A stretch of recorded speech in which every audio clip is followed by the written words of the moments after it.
So here we go. What's up, everybody? Hold on. You might have to eat that mic. Oh, whoops. I have to eat the mic. Y'all, this is... Bring it to the edge of the table. If you want, we can set this one up. Oh, it's okay. I'm okay. Can y'all hear me okay?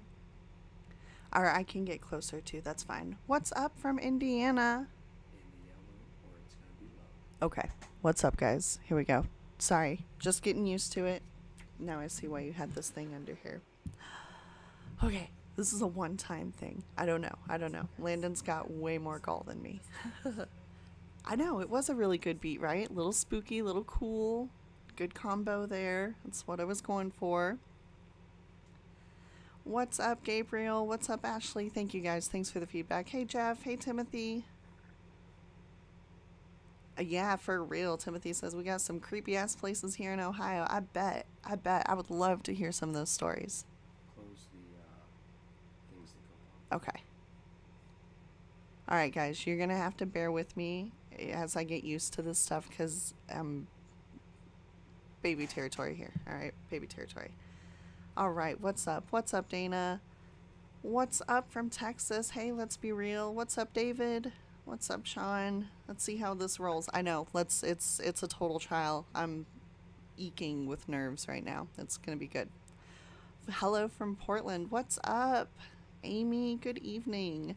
Okay, and we just barely, well, now it's midnight on East Coast, so it's not even Friday the 13th anymore. We're late, of course we're late. That's our thing.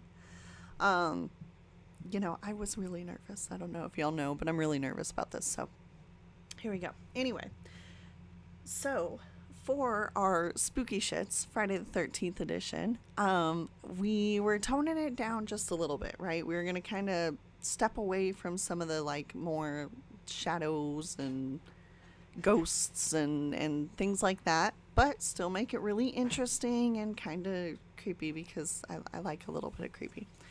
And so I was thinking about some stories, and I've been into the missing 411, which is old news now, but I like to run behind on trends just to keep them fresh, make sure that nobody forgets.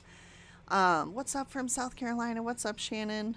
And so anyway, I was thinking that we could kind of go over some of these stories that I was reading about on actual things that go bump in the night, if you will, out in... Is everything okay? Okay. Landon looked like he saw ghosts, so then I was freaked out. Out in nature. So kind of focus tonight is going to be on Mount Shasta in Northern California. So there is just so much surrounding everything like going on here. There's tons of missing peoples, even like today. There are stories around it dating back like thousands of years. It's supposed to. The gorilla song? Yeah. There's a gorilla song written about Mount Shasta. Mm-hmm. That monkey, the monkey people from the mountain. You lie. That song is about Mount Shasta. Oh my gosh! I learned about a whole new race of people, if you will, the Limerians, Yep. which made me think of Game of Thrones because Macy's dog is Limeria. So anyway, there is so much just weird stuff surrounding this particular mountain, and I do actually have one other story from another mountain, but most of tonight's information is going to be on Mount Shasta. Oh, Timothy, thank you. Timothy says we need to do at least one of these once a week. Oh, thank you, Nick. What's up, guys? What's up? Okay, I am lagging. I'm sorry. I am nervous, so y'all are gonna have to bear with me because it's gonna suck tonight. Just bear with me.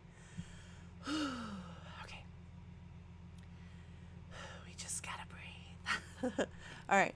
So I wanted to, and including, amongst all of these stories of going on around Mount Shasta, there's also tales of vortexes.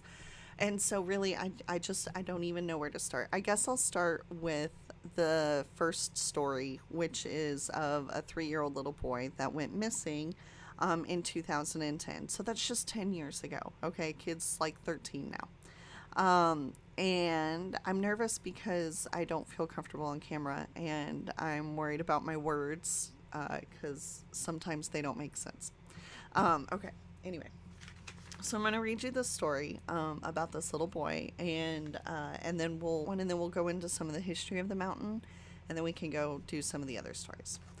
So, setting the tone. On October 1st, 2010, a 3.5-year-old, well, they say John Doe, but I don't actually know the name of the little boy because due to his age, he's still a minor. They haven't released it. He was found. He's still alive. So, anyway, on October 10th, 2010, a 3.5-year-old little boy and his relatives were camping by a particular fly fishing location near Mount Shasta. Around 6 p.m., the child's parents realized their son had suddenly gone missing. Now, mind you, with their family, so it was mom, dad, grandpa, as well as brothers and sisters. Okay, so there was a period of time where the sister was watching her siblings, and she would later go on to say that he was there one moment, and then just in an instant, he was gone, which makes me think of scenes that I've heard from, like, The Witch. Anyway. Around 6 p.m., the child's parents realized their son had suddenly gone missing. According to the father, his younger sister was there once. According to the father, his sister says he was there 1 second and gone the next. They scoured the area, and he had last been seen in complete panic-stricken horror. After hours of feverishly searching, the little boy had still not turned up. Now desperate, the distraught father decided to call local police deputies and the United States Forest Service officers. Rescue personnel combed the forest well into the night, yet there was still no sign of the toddler. 5 hours after this little boy had disappeared, authorities found him laid down on the brush directly next to a trail that had been previously searched. So they've already looked in this area. He was not here. And then he was, until he was. He appeared to be in a dazed, semi-conscious state. His parents attributed this to exhaustion and were simply grateful that their little one returned physically unharmed. Medical staff gave full clearance, so the freshly reunited family were permitted to return home.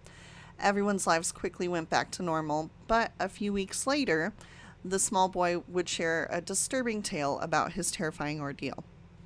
One day, his grandmother, Kathy, who he called Cappy, was playing with him, and suddenly he looked toward her and said that he didn't like the other Cappy. Confused, she asked him what exactly he meant. John explained that while he was lost in the woods, he had been taken deep inside a mountainside cave. Okay, remember this part because it'll play in later. Deep inside a mountainside cave by a woman he thought was Grandma Cappy. She led him into a cool, dark, spider-infested room filled with motionless humanoid robots. All right, that's where it kind of loses me a little. I wish we could leave the robots side out of it. But think about it. This is from a 3.5-year-old's perspective. What could those robots have been to an adult eye? Anyway, he saw these humanoid robots scattered across the floor. There were dusty purses, guns, and various types of other weapons. As the boy anxiously faced Cappy, he noticed an eerie light radiating from her head. And so, of course, these are not his words, just saying that she had lights. His actual story was that she had lights. In this moment, he realized she was not the real Cappy. Cappy firmly instructed the boy, okay, this part gets a little grotesque, and so forgive me, guys, I'm sorry, gross, but Cappy firmly instructed the boy to defecate on a piece of paper. When he refused, she became increasingly agitated and repeatedly requested him to do so. Eventually, the grandma lookalike succumbed to frustration and moved on to a different topic. Allegedly, she informed John that he had been planted in his mother's womb and was actually from outer space. Shortly after this extraordinary account, she took the boy back outside to a thicket and advised him to wait for help. Both Kathy, and so Grandma is notably freaked out. And there are a couple different stories of this. Some articles say that they leave out all the potty talk. And they just say that this woman questioned him intensely. Eventually, Sorry. you're good. and that she got frustrated with him because he didn't know how to answer the questions. And so she became angry and pushed him out. All right, well, Grandma Cappy is understandably upset by this. I mean, can you imagine? And so she calls her son and is like, "What in the world? What is this?" And the son says, "Well, he told me a similar story a couple days ago, but I just disregarded it as, as nonsense, just talk, 3-year-old ramblings." And so she goes on to share her own story. Well, a year earlier, Kathy had been camping with a friend in a similar area of Mount Shasta, and they went to sleep. Everything was fine. They were having a great time. They went to sleep, and then she woke up face down in the dirt, and outside of her tent, outside of her sleeping bag, with puncture wounds on the back of her neck and a little cut. And she kind of tried to dismiss it, but then the person that she was with had the same experience. They were taken out of their sleeping bag, they were actually in a camper, and they were face down, and they also had these puncture wounds, and they were violently ill. In fact, they were so sick that she couldn't even muster the strength to pack her things. Her mind raced as she desperately tried to recall what happened mere hours ago. The only thing that surfaced was glowing red eyes. While she was drifting into slumber, she remembered seeing several creatures gazing through the darkness.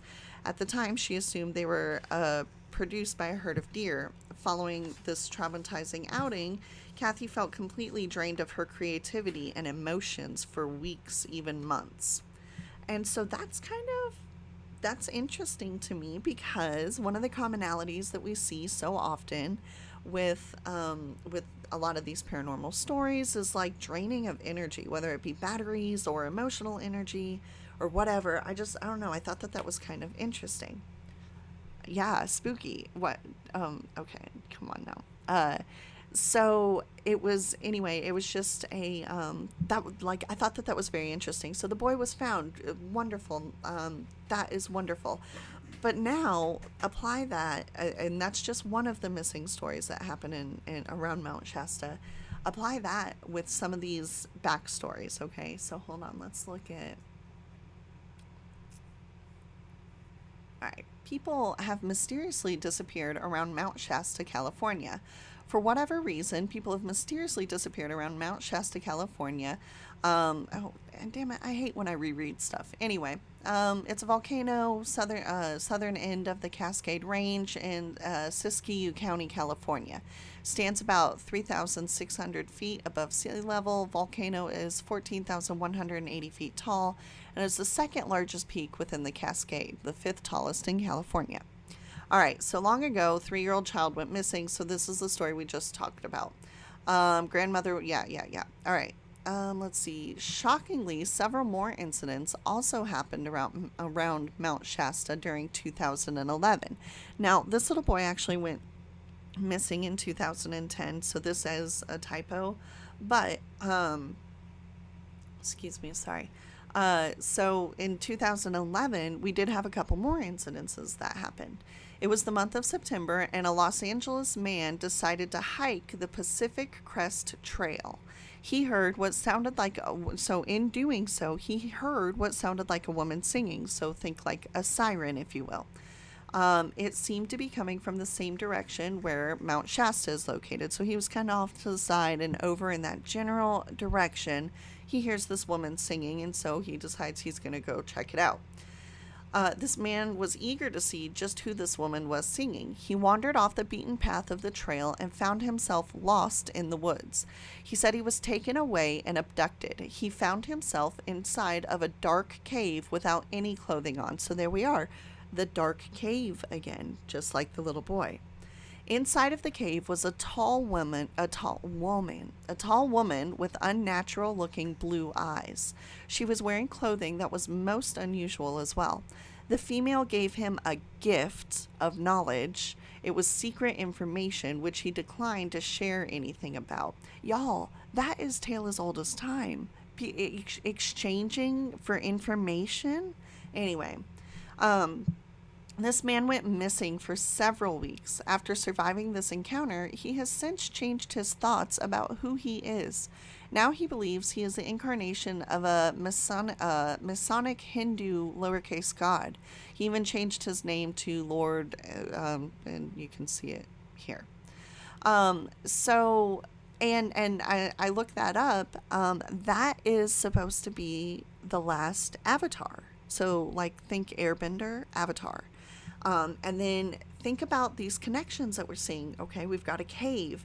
Now we've got a mention of another woman. Now, granted, she doesn't look like Cappy, but another woman that we're seeing in this cave. LOL, David, that was the worst.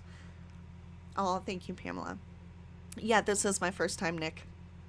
All right. Okay, sorry, guys. So, anyway. So, then we look at, hold on one second. Give me just a second. All right. Legends of Mount Shasta. Give me just a second, guys. Bear with me. I'm sorry. I know that I'm stumbling on my words. I'm just nervous. Okay. Native American lore surrounding Mount Shasta. According to Klamath Native Indian lore, and I'm sorry if I'm saying that wrong, guys. Mount Shasta played a major role in their mythology. The Klamath people believed in the region of Mount Mazama, on the Oregon side of the Cascade Range, as early as 7,700 years ago. This estimate, excuse me, guys, hold on. Man, your throat gets tickly talking. Okay. Anyway. As early as 7,700 years ago. This estimate has been made due to artifacts comprised of obsidian tools, spears, and moccasins having been excavated beneath the ash layers of Mount Mazama. The elders describe the catastrophic eruption of Mount Mazama that created Crater Lake in one of their legends. Their lore tells of a raging war waged between the spirits of two great volcanoes, Mount Mazama and Mount Shasta. The Klamath people believe that the spirits of the earth and sky often appeared and talked with people. Klamath lore speaks of, and I'm sorry, Lau, I guess, who was the spirit of the below world, who lived in the subterranean world beneath Mount Mazama today. On the other hand, Skell was the spirit of the above world. Lau often emerged from his underground world and perched on the peak of Lau Yana, which is one of the mountains, and it was said that his head would reach and touch the stars near the home of Skell. The lake was not even formed at the time. It was just a hole through which Lau emerged from in order to see the outside world. One day, okay, so there we go. We're talking about it was just a hole that Lau, so it was essentially, in their legend, it was kind of a portal of sorts, from which Lau emerged from in order to see the outside world. One day, while perched high above, he beheld Loha, the beautiful daughter of the Klamath Indian chief, and fell in love with her. She spurned him because he was ugly and was from the below world. He was enraged and swore that he would take revenge on her people. He sought to destroy her people with the curse of fire from Lau Yana, so essentially the volcano would erupt. Fearing for their safety, the Indian chief sought the assistance of Skell, the other lowercase god. Therefore, Skell descended from the sky to the top of Mount Shasta to confront Lau. Thus began the fiery battle between Skell and Lau. The sky thundered and the earth trembled as both spirits hurled fiery rocks back and forth at each other. So, like, think of Mr. White Christmas and the misers, Heat Miser and Snow Miser. Anyway. And ashen darkness hung over the area for days. All the spirits of earth and sky became embroiled in this battle and therefore created intense fear among the people. In order to appease the ferocious volcano spirits and to make up for the sins of the tribe, 2 medicine men sacrificed themselves by jumping into the pit of the below world. Impressed by their heroic sacrifice, Skell fought even harder. He finally vanquished Lao and drove him deep down into the below world. He toppled the peak of Mount Mazama in order to imprison Lao forever beneath the earth. To conclude the battle, Skell, wanting peace and tranquility to cover up this dark pit, filled it with pristine blue water. All right? So there we go. We've got this, Native American mythology, folklore, if you will, surrounding this area being a portal.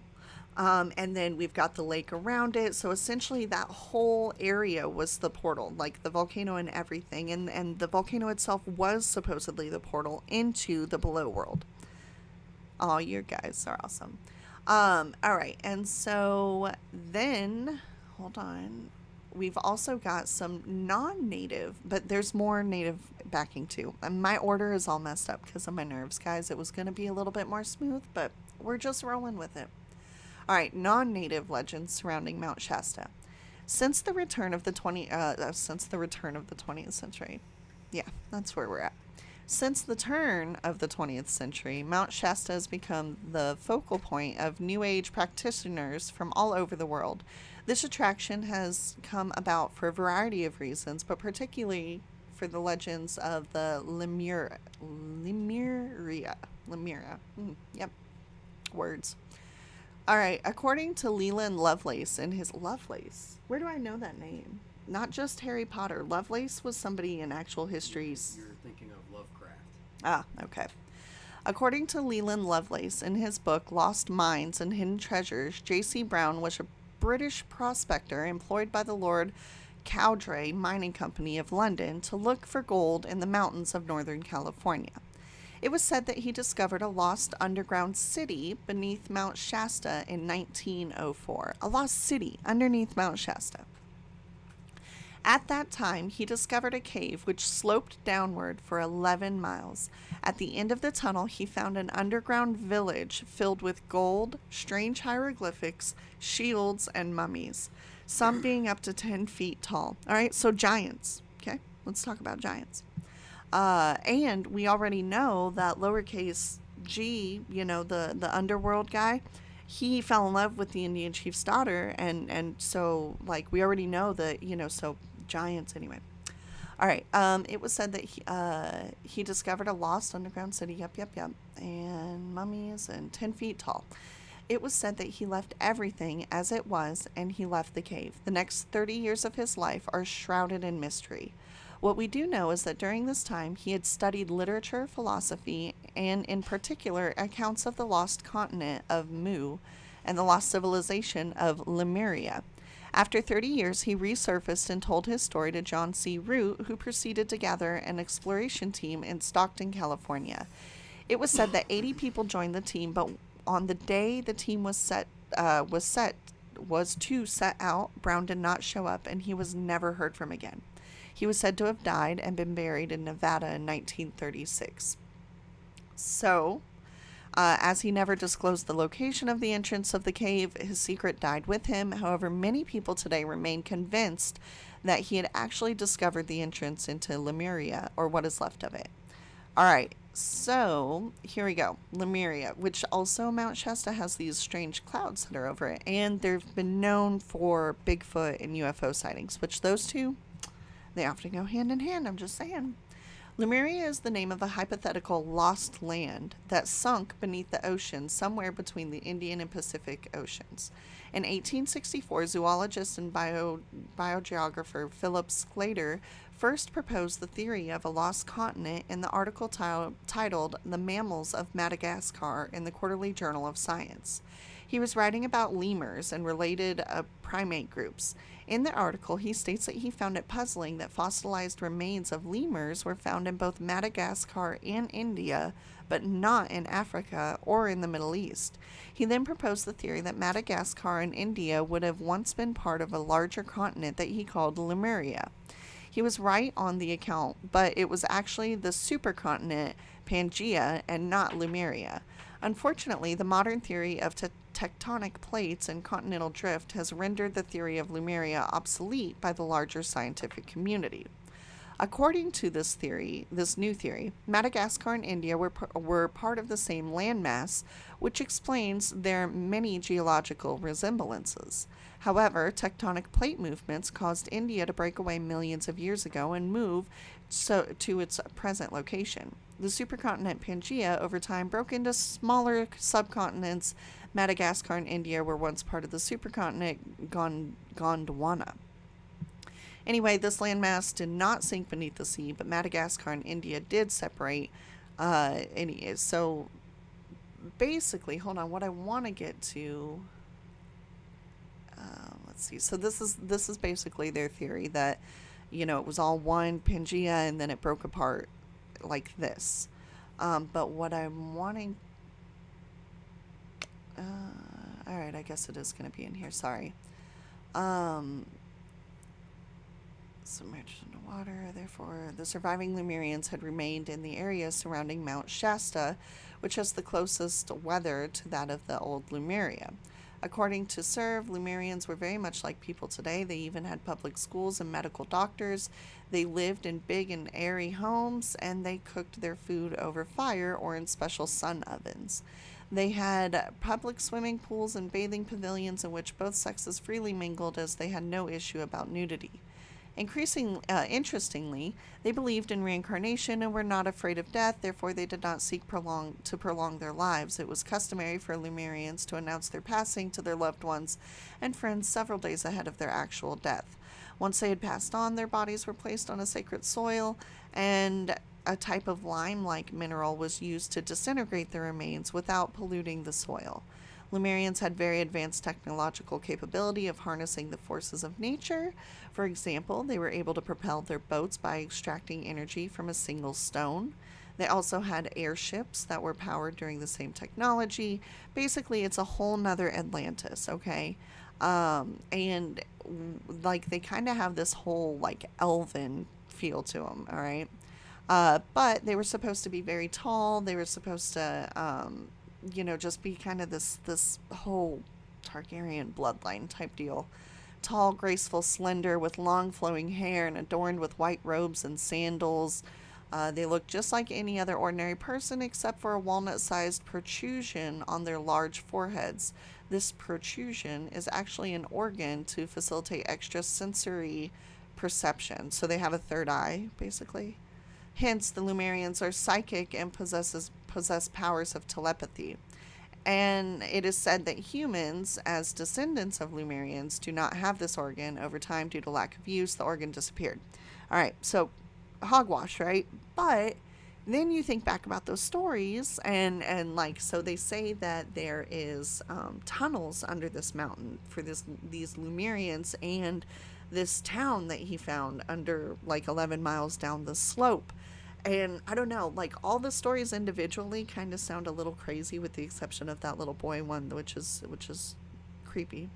But when you put them all together and then you combine it with other things, from, connect the pieces with either Bible knowledge or other folklore knowledge, or,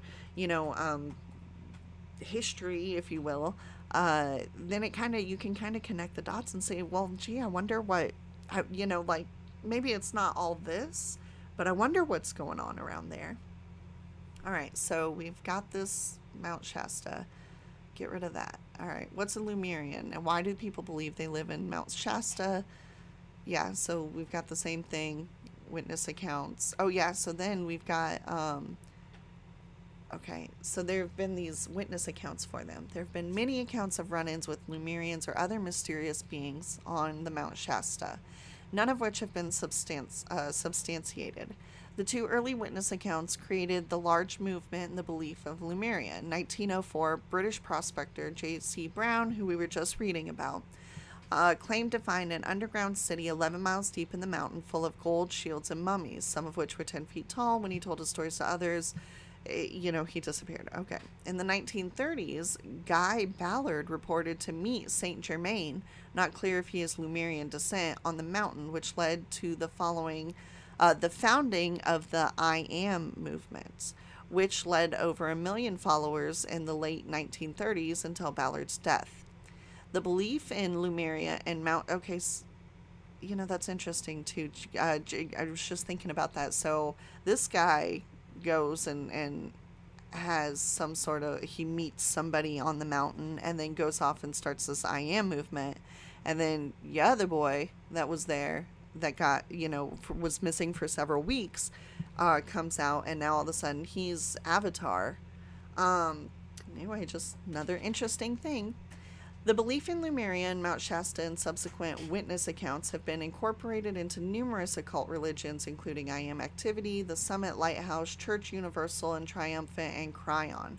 All of these witness accounts seem to happen right after the different published books detailing Lemuria and Mount Shasta were released. Just interesting information. It's also believed that Lemurians used crystals as communication tools. Modern day believers say that the Lemurians programmed these crystals to teach their messages of oneness and healing. Crystals are recovered by modern day Lemurian believers. It's just, I'm sure you've seen a show that had some sort of influence from this, right? Right? All right, we'll get off of the older stuff because. All right, so we're done with those. What? Ashley's going to bed. Oh, okay, Ashley. Well, have a good evening. Teresa popped in. What's up, Teresa? All right, so on to the next disappearance. So, Carl Landers. May 20th, 1999, Carl Landers was on his second summit attempt of Mount Shasta in the California wilderness. He was an avid outdoorsman. He knew his way. This was his second time. This wasn't his first time doing this. Carl was no stranger to the perils and difficulties of technical mountain climb. And while a sunny in Mount Shasta, wait, what? Anyway, it was sunny in Mount Shasta. He was with his two close friends. Carl decided to head. So I'm sorry, I think my notes got messed up a little bit. But basically, just to the story is he got invited to go camping with two of his friends. One of them he knew really well, and the other one he didn't know very well. But it was, he knew his friend and trust his judgment, so no problem there. So they get started. He's, things are going great. No problems whatsoever for the first bit of it.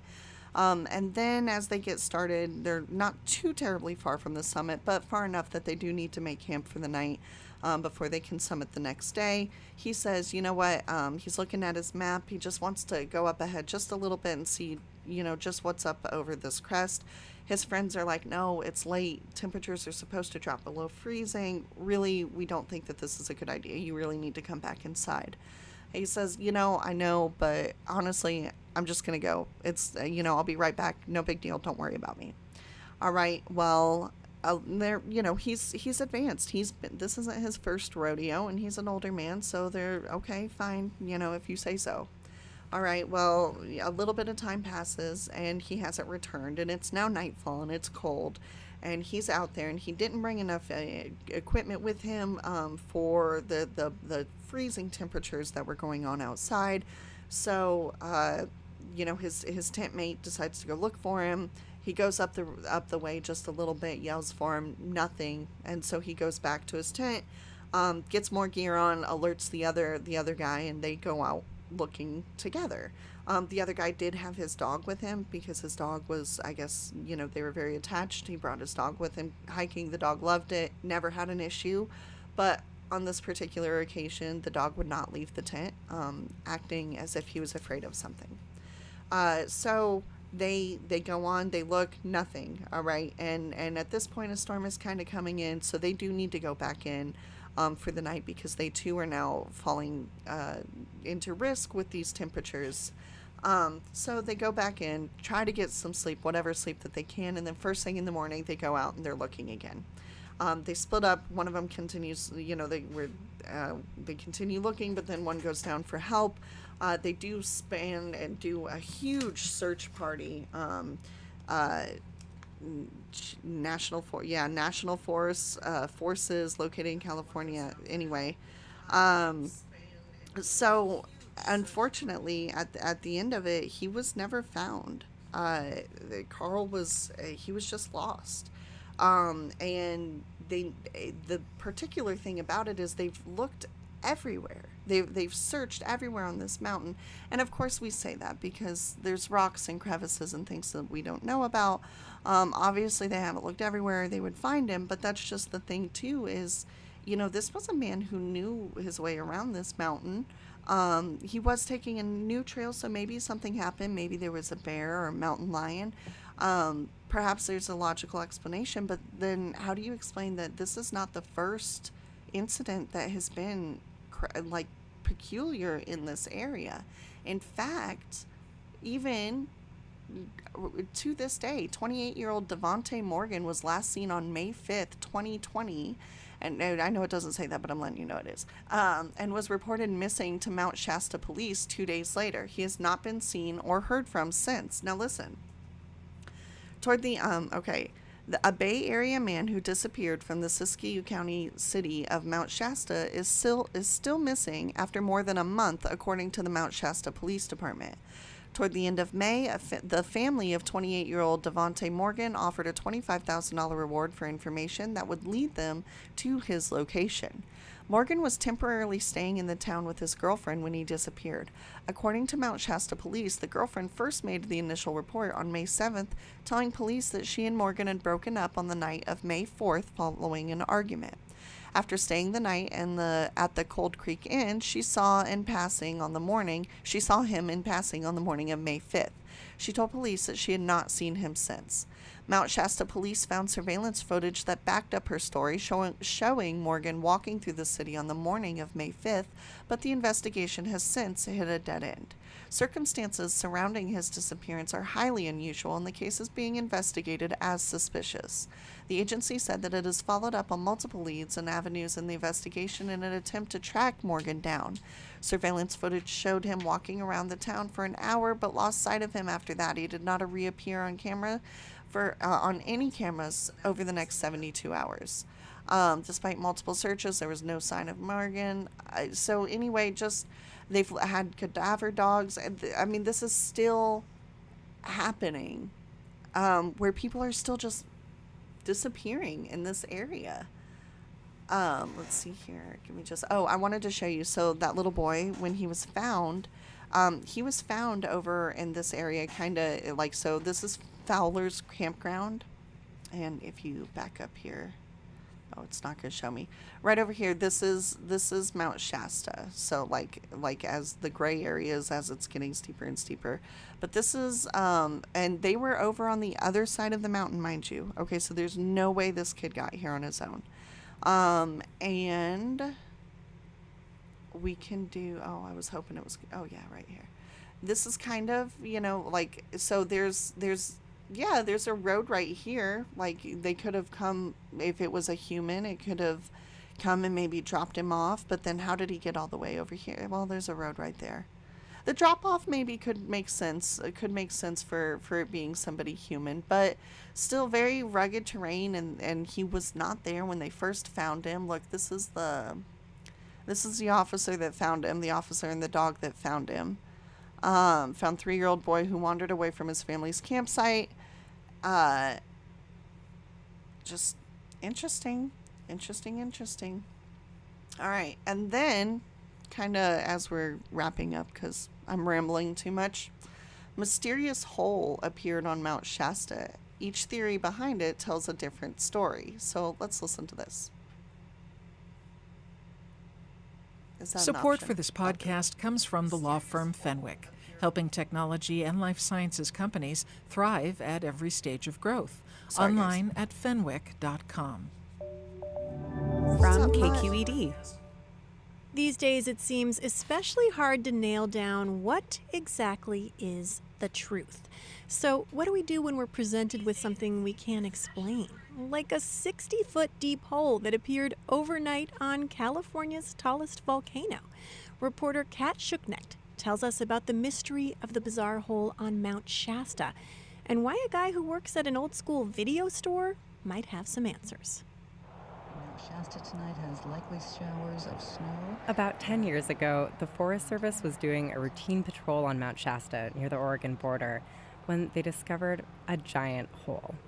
The thing looked like a mine shaft. You could have fit a semi-truck in it. And from what the agents could tell, someone had dug the hole by hand, using buckets on a makeshift pulley system to haul the dirt out. The only clues the diggers left behind were a ladder, some buckets, and a plastic water bottle. The incident was written up in the local newspaper, and everyone in town had a theory about who was responsible. Elijah Sullivan has heard all of them. People would go up there and look in this hole and just sort of scratch their chins and say, what on earth was this about? What were they looking for? Elijah grew up in Mount Shasta. Most people know me as the guy from the video store. And he spent the last 6 years tracking 3 theories about why someone dug the hole and what they were looking for inside the mountain. All for a documentary film he's working on, which he's calling The Whole Story. All the different competing theories very much mirrored everybody's different beliefs around here. The first, and admittedly the weirdest theory about what the diggers were looking for at the bottom of the hole starts with people who Shasta locals call seekers. So, let me just show you something. This is Bev Wilson. She runs a crystal shop in Mount Shasta. You want to just back up a little bit because it's pretty loud. She's trying to explain something to me that's difficult to put into words. She's trying to explain the concept of Lemuria. So this hole is as close to Lemuria as I can get you from here. Wish I could see it the opens hole. up a portal, that's all. A portal to Lemuria, which is a lost continent like Atlantis that some people believe is hidden beneath Mount Shasta, along with its capital crystalline city, Telos. The name Lemuria comes from a 19th century English zoologist. He believed that lemurs had used the lost continent as a land bridge to migrate from India to Madagascar. Seekers is the word Shasta locals like Elijah use as a kind of catch-all for people who feel drawn to Mount Shasta by spiritual forces, from occultists and Buddhists to channelers and shamanic healers. I mean, I think we have 92 religions here. Seriously. There's a poster sticker that says we're all here because we're not all there. And some seekers have made it their quest to find Lemuria, hence the digging. Our first thought was just, somebody who believes the stories about the mountain is looking for Lemuria. Even Elijah's own parents are seekers, drawn to the mountain by spiritual forces. People make pilgrimages here. That is what it is. It's like a New Age Mecca. You'll hear a lot of people talking about Lemuria, maybe even asking for directions. You'll have to tell me when you find it. The second theory about why someone decided to dig a giant hole on Mount Shasta 10 years ago is a little more tangible.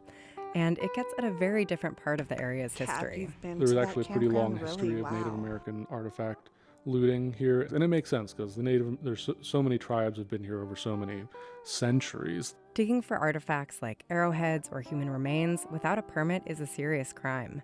And this happens more than you might think. A few years ago, there was a big looting investigation just across the border in Oregon's Klamath County. I called 2 Oregon State police officers who have worked on looting cases. When I described this hole to them, they said, "Oh yeah, that sounds like looters." I talked to the Forest Service, and they actually disagree with Elijah's sources. They told me there aren't a lot of Native American artifacts on the mountain, but that doesn't mean that local tribes approved of the hole. Good night, my love. Pleasant dreams. We heard about the hole. Forest Service didn't catch it until it was 30 feet deep or 60? That's Colleen Sisk. She's the leader of the Winnemem Wintu tribe, which is indigenous to the McCloud River area of Northern California. We met for coffee, and she told me that she's not a fan of people who come to Mount Shasta seeking fulfillment, whether spiritual or material. Too often, they alter the mountain. They leave trash or they wander off the trails. I mean, it's like eating the goose that lays the golden egg. It's like here they've got this golden egg going, but they're killing the goose. See, Mount Shasta... Anyway, we can stop that. The point of it was just that a mysterious hole just showed up, and then people say that it was dug by hand, apparently. And then why would you do it by hand? Anyway. All right. And so then, yeah, that was the little boy. Last thing was... So I haven't actually seen this all the way through, but he was showing us the vortex where the vortex to Talos is, and so I just kind of wanted to. It's really just a video of around the area, because I wanted to kind of just see, sometimes you can get a feel for places when you look at them like through the videos, but sometimes you can't. But it sounds like some of y'all have been to this area. Did you feel like did it feel energized or weird at all? Did you know about some of these things when you went?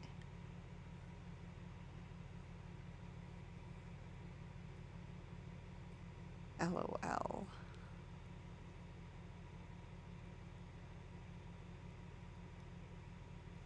All right. Anyway.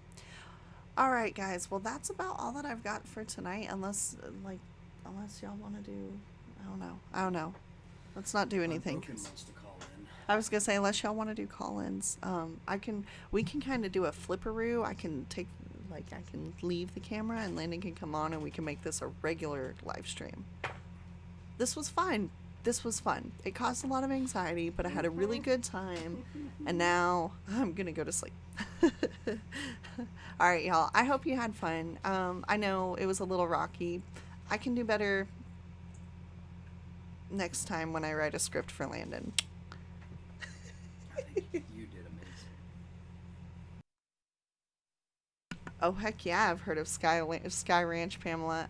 I loved it. And honestly, when I was doing this in my head, it was all flowing together really well, and now I see my shortcomings, but it was because of how I laid it out. But I really think that there's something here. I really like these stories. They are so fun. I want to do more details, on specific areas and tie stories together, just because it's interesting, and why not? Because it's 2020, and hold on. All right, so I'm gonna take that away. Bye, guys. Thank you so much. I hope you had fun.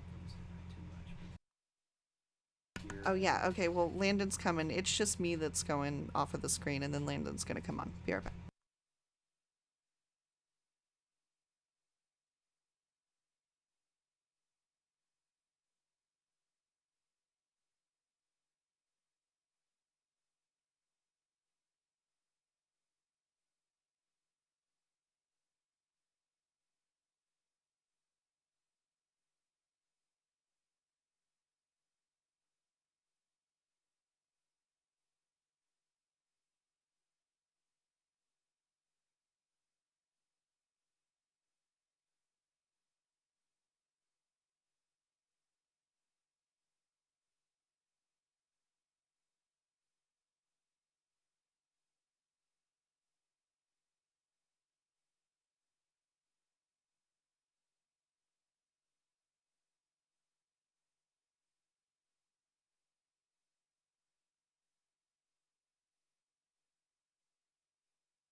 Yes, Mr. Boom. Ballin. I love Mr. Ballin. That is so awesome. We watch that a lot too.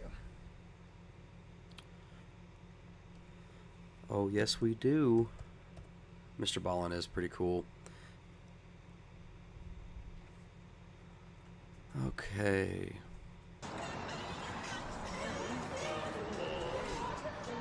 No, no one's gonna kick his ass. Come on. I don't know. Are you talking about Jake? Yeah. No. He threatened me though. Yeah, he's like a. We'll just do this real quick. Hey, what's up, everybody? Whoa. The way that this is set up right now is like... Weird. No to the bueno. Oh, did I miss? No, I didn't do nothing. You're just fine. All right. Let me see your cord. Oh, your volume is off. Oh no, it's not.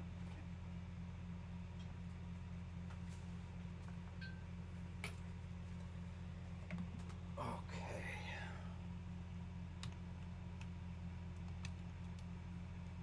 Sorry, folks.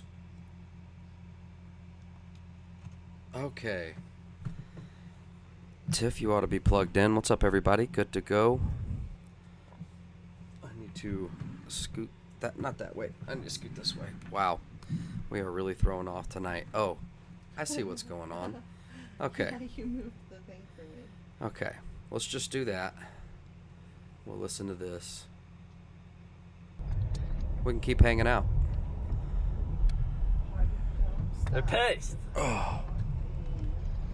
Ferry, 1,000 How's bits, that? thank you. What if? You're the Oh, best. yeah, let's go, Mwah, baby. mwah. Oh yeah, awesome. Boom. See, the thing is like I'm more popular than anyone in their group.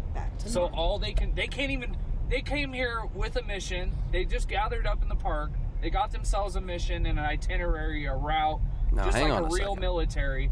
And they can't even follow through with what they're going to do tonight because they're so worried about me. What if I was so worried about a quote-unquote chud that I couldn't even do the mission that I was brought forth paid to do? Because they were paid to come down here and disrupt and cause violence, destruction, and whatnot. Can't even do that job. You were That's how awesome, weak they Tiff. are. Miss Can't even another do that job. And then because you of have one little anniversary dude that celebration. runs Hey, off. man, don't even He's worry like, about hey, it, brother. Pussy, come back. Yes, Come back, absolutely. pussy. That is definitely a theory going on. Yeah, don't even worry about it, brother. Happy anniversary. Okay, Unbroken, you wanted to call in. You had some cool stuff you wanted to talk about, I think. Anybody else interested in calling in or hanging out with us off air? Join the Discord. I can drop the Discord link for you. Boom.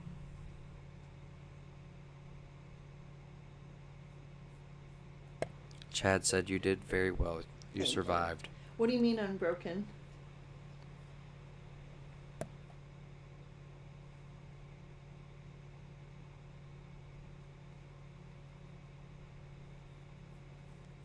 I think that guy was talking about some crazy stuff. Oh. I was like, oh shoot, was it me? I don't think I'm popular. I'm just vomiting words because I'm nervous. All right.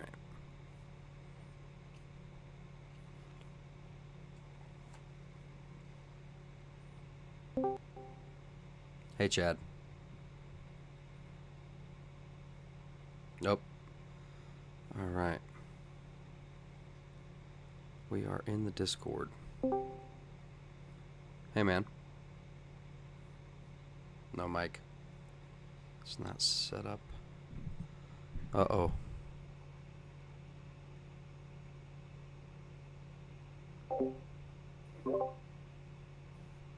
Can you hear me? Yeah, I can hear you now. Oh, okay, cool. Outstanding. All right, guys, we've got Chad on the line. Just Unbroken. Oh, cool, Goblin. Good to see you on the Discord, man. I would have to download Discord. No, that's fine. Chad, I'll see you later, bud. I'm gonna Okay, put yeah. up the number. All right. Absolutely. Yeah. All I right. was just sort of hanging out in the call lineup to basically let people know what you can and can't say, and to let them know also that you are kind of taking calls. Right. Make Well, sense? Awesome. Thank you, man. I appreciate that. Okay. Awesome. So we've got... Boom. Did you want to have this in? Oh, no. No? All right. Actually, yeah, I guess. Let's see. All right, that's fine. I can put up a number. We'll just go down here. And that'll be the number. Real quick. Guys, please be sure to share this out. Smash that like button. Subscribe for more content.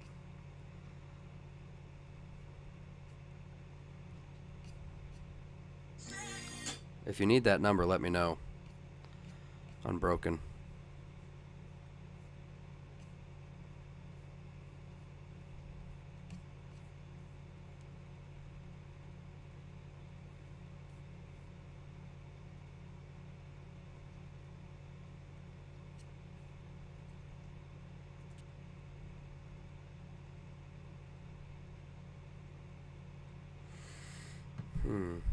Yeah.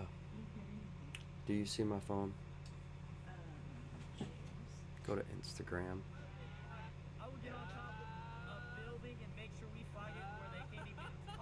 Whiskey Pete, good to see you on not Insta. Good to see you over in the Discord, my man. It's always good to see people hopping in the Discord. We'll be in the voice channels later on. I'll probably do some streaming. I'll game in the Discord or just hang out and talk with folks.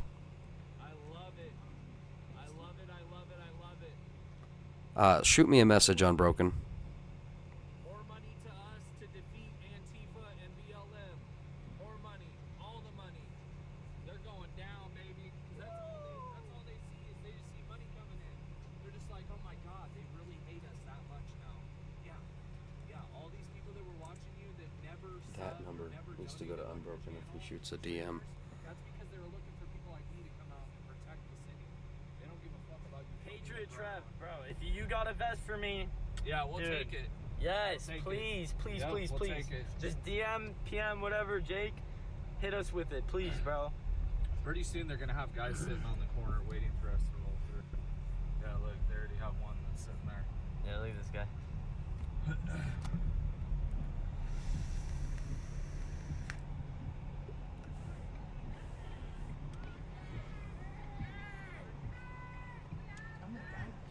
They're just yelling. Oh, snap.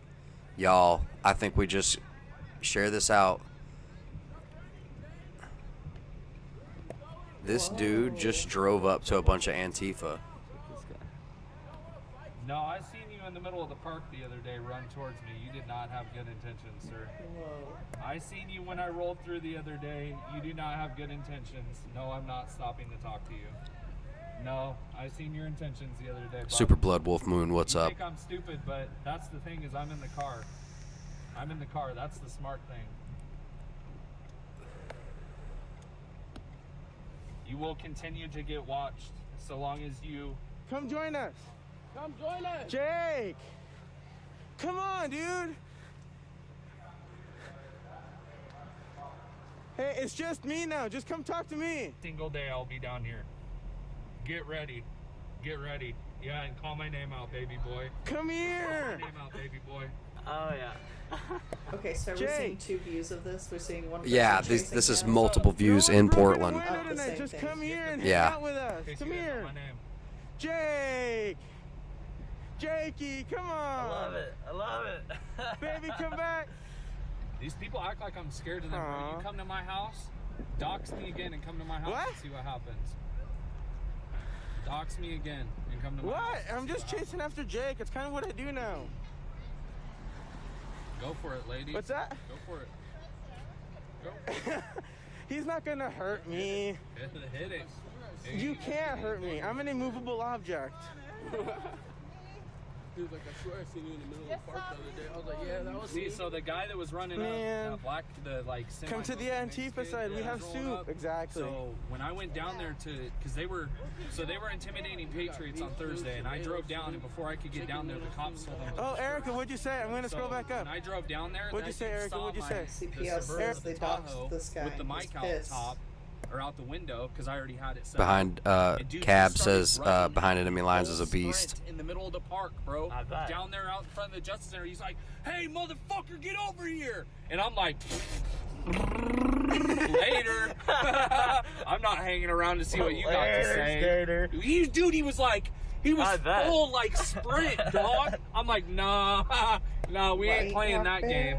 We ain't playing that game. Yeah, Rock Bear, what's up, brother? You nailed it. Is he? Hey, Fairy, we just need your love and support. That's all Jake needs. Yep. Not everybody has to donate, man. Don't feel like you need to donate on this channel. It's not necessary. But dude, this is the most entertainment I've gotten in fucking 2 years doing this. This is entertaining to me. Because they're just so mad. What are you even mad about? I'm not even doing anything right now. It's not even like they're even getting filmed. Just the presence of being here they hate. Like what? I can't even be down here? Do I have to But give you where 20 are we block that this radius? is Like, what's the the most rules? entertaining, What's the you rules know of what I mean? engagement of the enemy? We have a society full of Like, kids what that for real, dude? Like, what? Yeah, we hit them with the wide angle. Wild, in some man. instances don't Wild. have real world skills. Yeah. Crazy times we're living in, But man. they've been Pretty ridiculous, simulating man. Crazy war times, for man. I know 10, it's 20, getting old. You guys are 30 probably years. getting sick of me saying that, man, but Go get a job. Go get a job. Do something with your life. We're tired. We're tired doing this stuff. Like, we have a life. This doesn't interfere with our life because we have daytime. yeah, you know, that's we the have thing is daytime. I've jobs. got my businesses. I'm good. I'm set up. That's the thing is these people think that I'm not LinkedIn. Like, dude, do you think I would be able to rent a rental car every day of the week and not give a plays with fuck fire. if I didn't have money? Like, you really think you're gonna beat me? All right. Huh? No. No. You will not beat me. I have more money than you guys all put together, all 40 of you put together. Preach. Another rental car.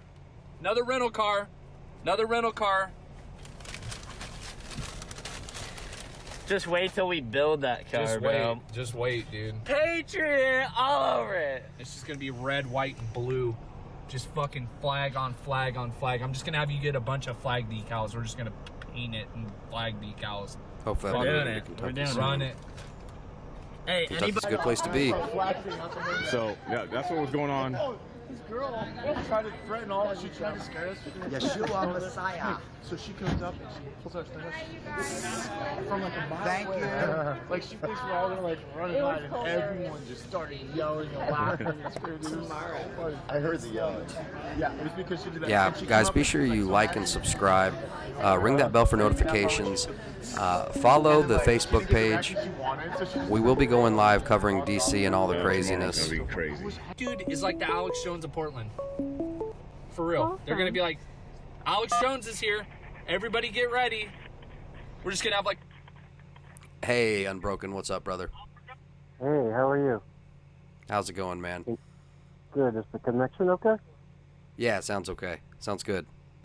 All right, cool. I'm gonna turn down my video and then hopefully I can just hear it through you. Yeah. All right, man. Yeah. So, well, man, what's up with this guy that you got on the screen right now? He's no better than the people he's making fun of right now.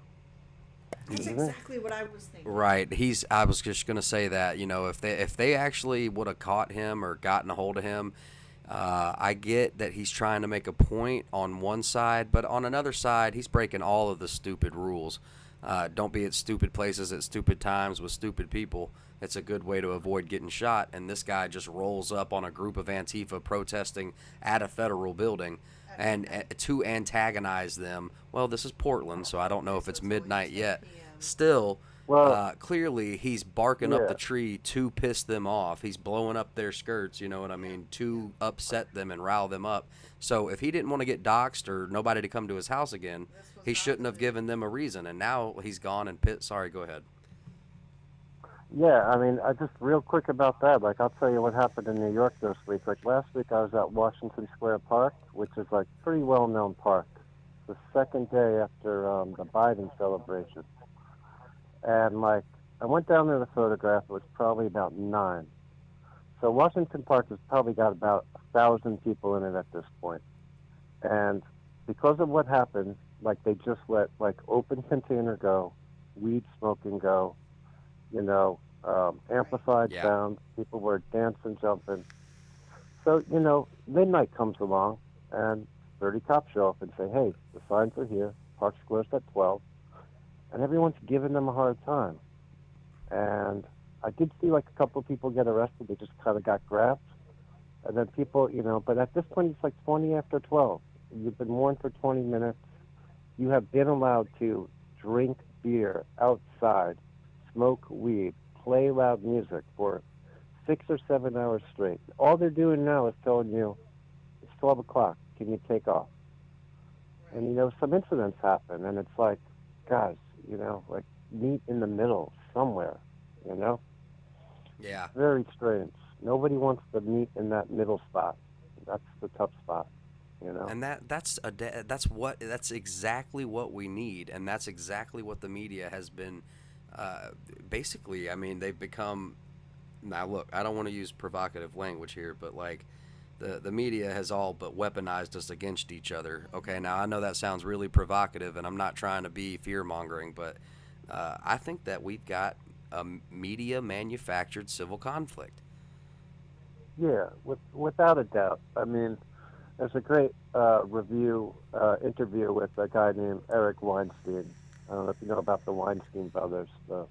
Brett is the one that's trying to start a legit third party called Unity 2020, where he wants to bring like the best and brightest young minds to get involved in stuff. Yeah, I heard And that. He talks about it. I mean, they decimated him on Facebook. They shut like Brett down. It was only through a campaign on Twitter actually that he actually got up, but they also decimated like a couple of moderators of his that on like Jordan Peterson groups and stuff, and it was like he kind of put it really good. He said, "Listen," he said, "I'm tired of songs." He said, "I'm tired of chants." He said, "We need people that understand verbs." He said, "You know, you can chant social justice all you want. You can do it." He said, "But we need people in there doing. That we need people in there in the seats." He said, "We need people that are willing to pursue policy and things like that." And that's the real truth. You can sit out here for as long as you want, but if you don't get smart people in smart places right now, it's a hard spot to be in. So anyway, yeah, you want to hear a spooky story? Yeah, 100%, 100%.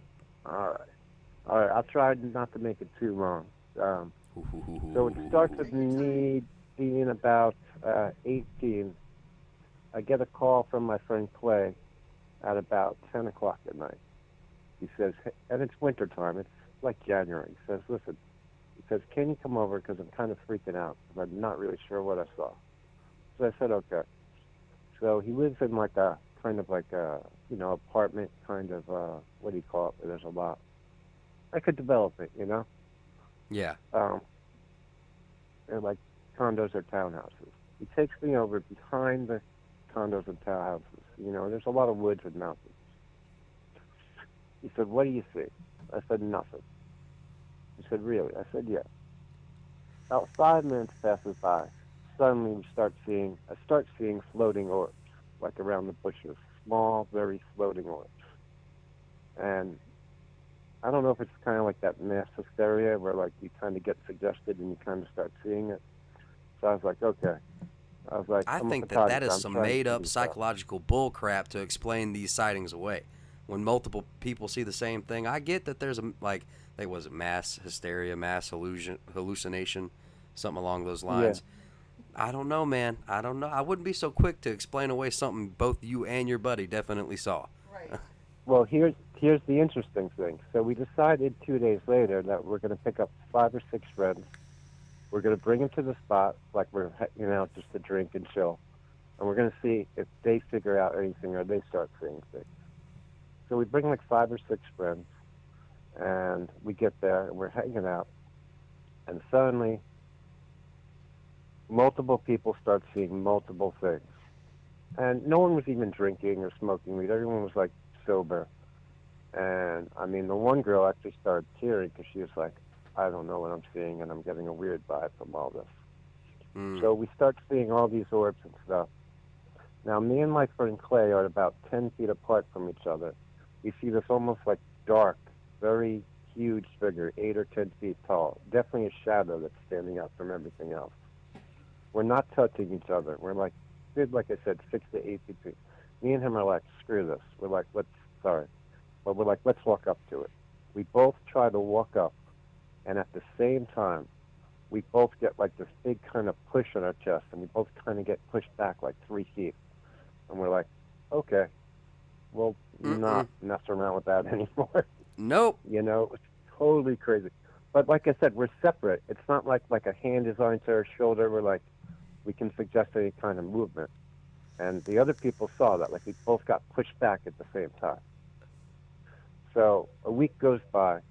We discover about across the street from his development, about a half a mile down, is a very old, like, Civil War graveyard. And you can barely see it from the street. So we go and we check it out, and it's literally just like 30 graves ages from babies and infants to old people there. Really spooky place. So then we're like, all right, let's, and back then we messed around with like tarot cards and runes and all sorts of stuff. And we're like, all right, so let's come back here at night. Asking so for we go it. back, we go back there at night, and again, at some point we started to see that dark figure again. Came up out of nowhere, and then again, after a while we saw different things, but there was at one point where he was on one side of the cemetery, I was on the other side. We were about 30 feet away, and Clay goes, "Do you see what I'm seeing?" And he's like, I'm like, "What are you seeing?" He's like, "I'm seeing this black triangle in the middle, in the spot of the cemetery." I said, "Don't tell me where it is." I said, "Look, let's count to 3. We'll both point to it at the same time. Count to 3, we both point to the same exact spot at the same exact time." Very, very weird stuff happened there. We never went back to that spot after that, I bet. But it was really interesting that we had that type of thing happen, and then we were able to track down a spot and actually find that there was an old graveyard and an old historic site, connected to it. Yeah. So, wow. That's probably my best, spooky story. We did have a time where we saw a UFO with about 12 other people again. That triangle thing that y'all saw, that might look, dude. That's right on par with the stuff they were talking about at the Skinwalker Ranch. Okay, that's like right up that same alley, man.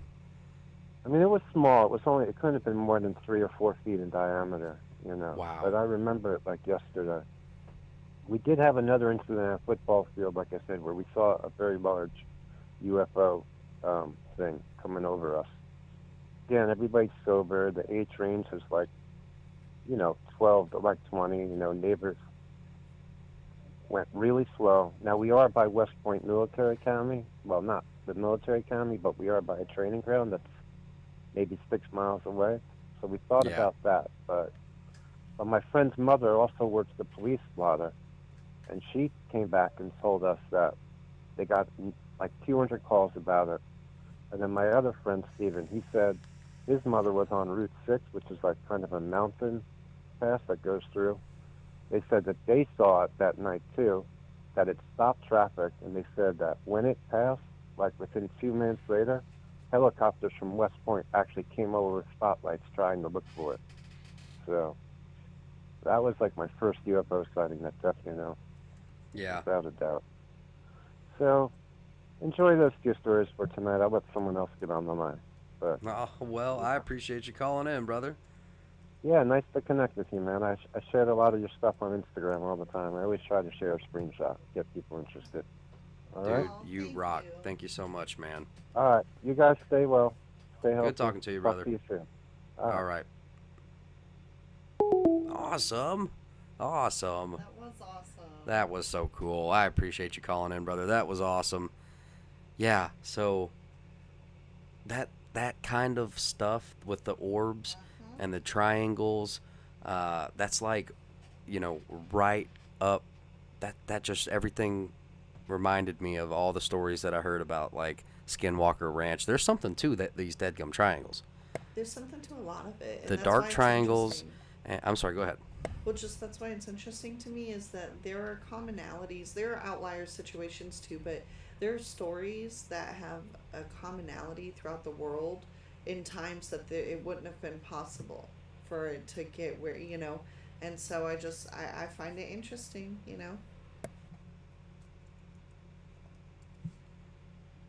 Chris, yes. Heck yeah, Chris, that's exciting. Yeah, man. I love funny videos. Yeah. As long as it's not hateful or anything that's going to get us all demonetized. Well, just blocked.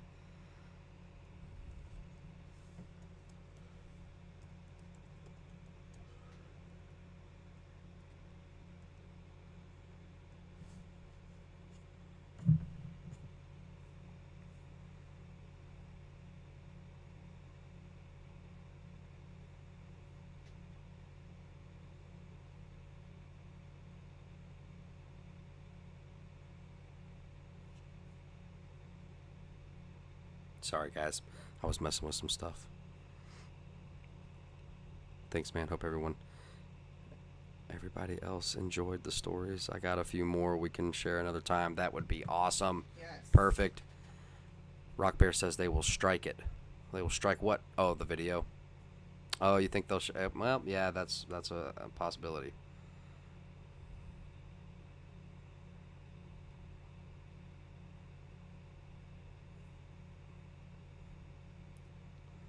Getting rid of some stuff. Catching up in the chat. Anything I can do to help? No.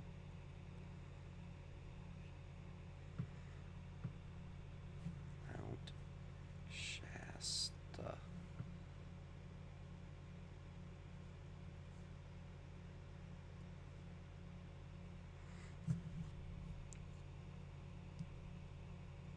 Okay, even just on your own time.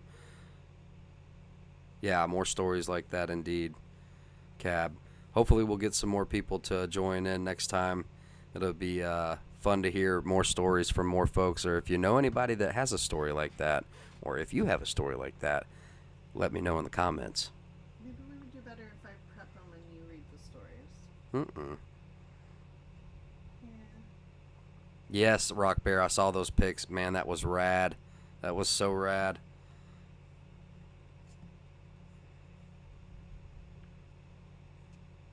Rock Bear says, I have a few stories. I know, I bet he does. I would love to hear him.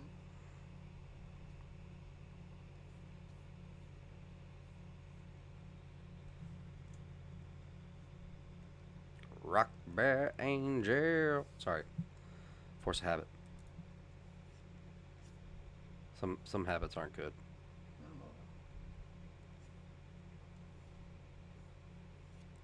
Oh man, I'm all over the place. Alright, sorry guys, just trying to get that number out. Hey, Rock Bear says I'll call in. Rock Bear, check Discord. Or maybe you have already.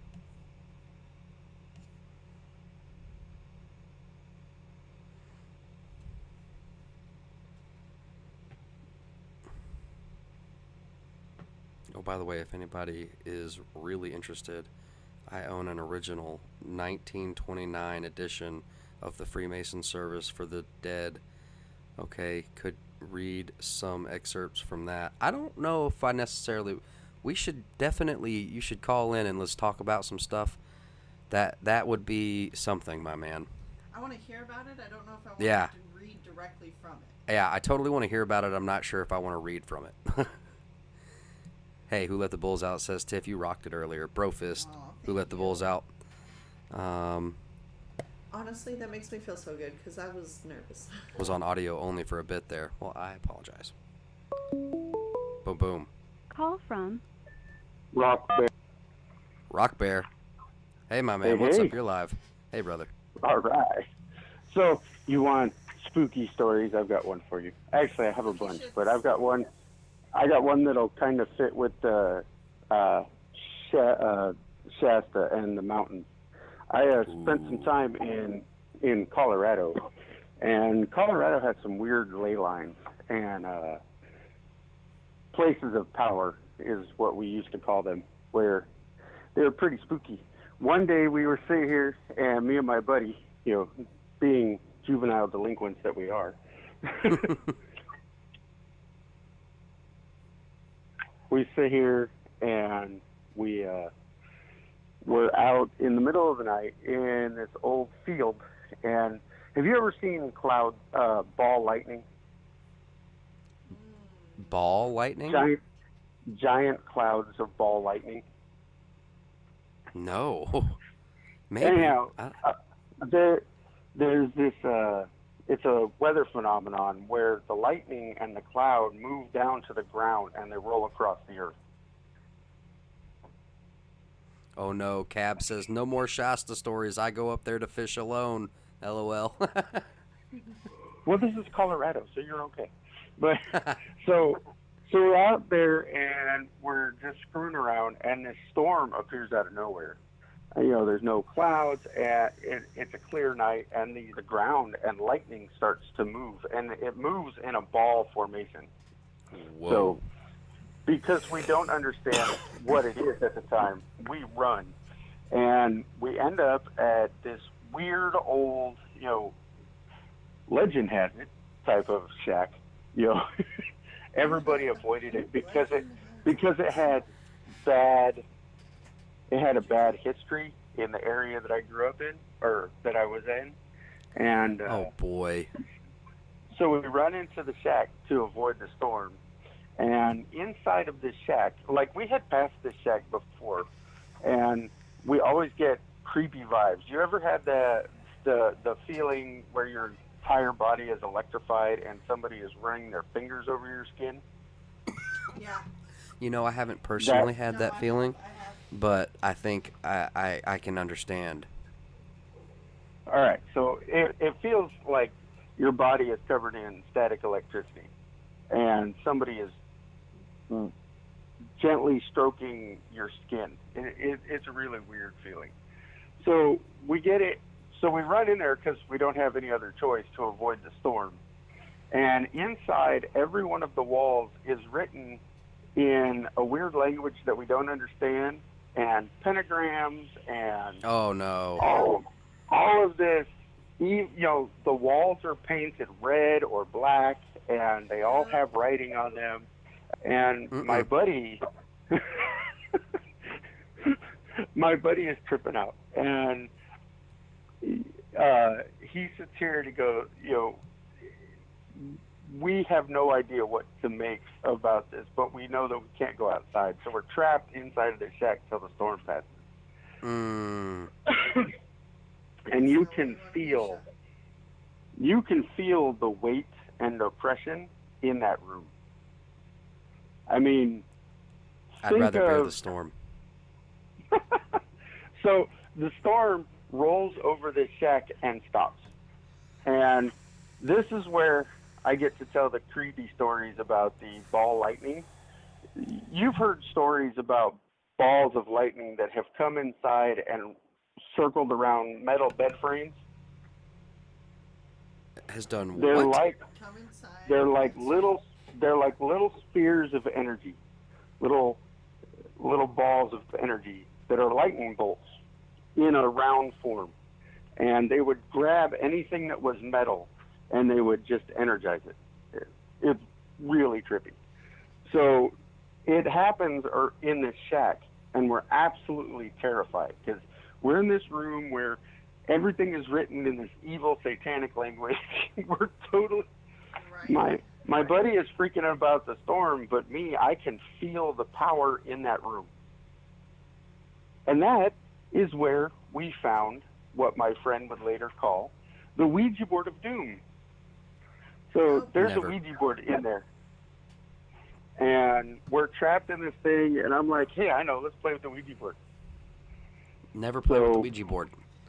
Yeah, I know that now. Thank you very much.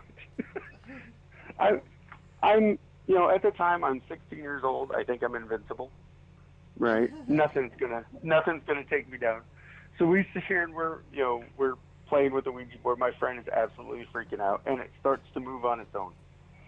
At this point, my buddy sits here and throws it into a fire we had set up. The Ouija board comes out of the fire by itself and leaves a 6-inch scar on his back. It impaled him. Whoa. So, you're kidding me. No. I wish. So at this point, we decide that it's time to leave. I have to get him to the hospital as fast as we can. We don't have a car at the time. I have to get him to the hospital because he's got this stupid thing stuck in his back, and nobody wants. I don't want to take it out. He doesn't want to take it out because we don't know how severe the damage is. So we're here. We're running through this storm. There's lightning striking everywhere around us.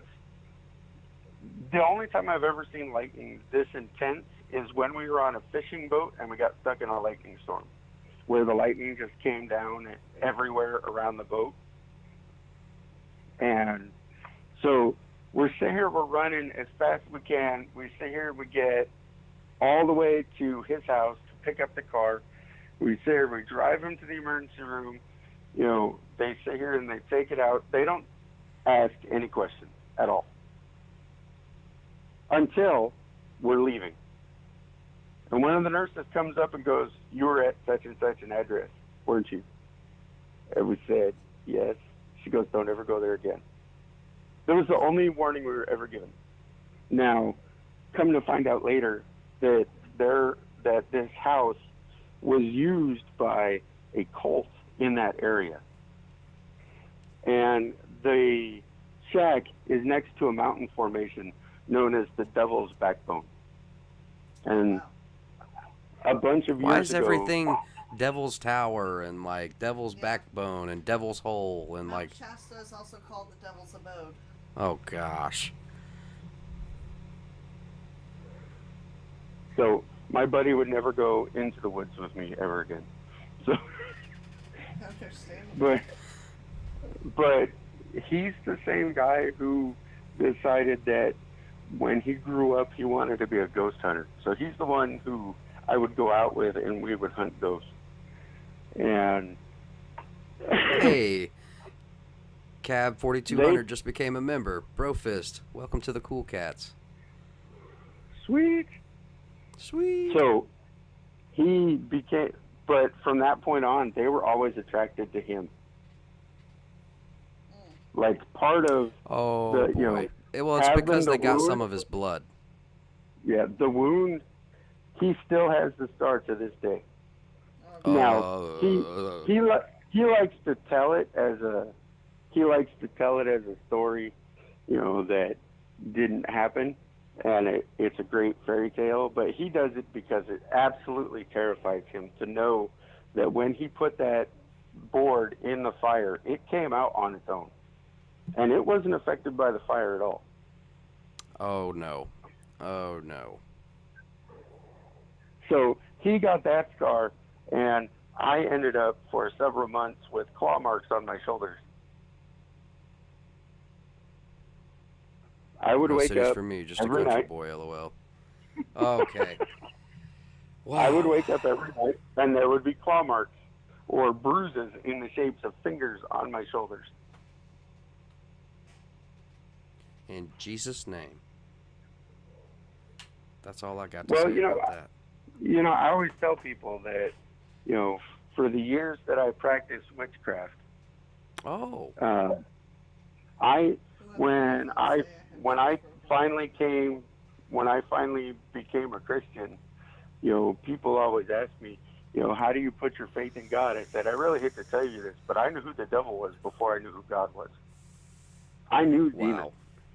I had met them and talked with them, before I ever knew who God was. So when I came out of the occult, it took a long time, and what finally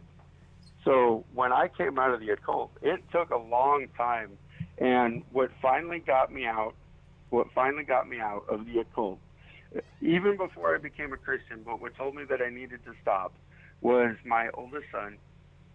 He was 3 years old at the time, and I had my books and my stuff in a closet where he couldn't get to.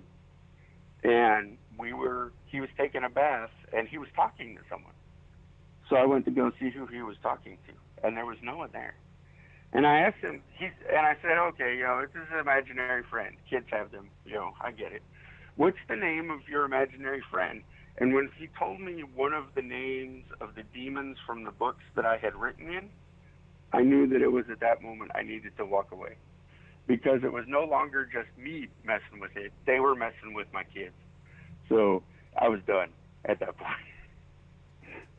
And that became a very long struggle to sit here and get out of it, because I had convinced myself that there is no power in magic but what you give it. And that's not true.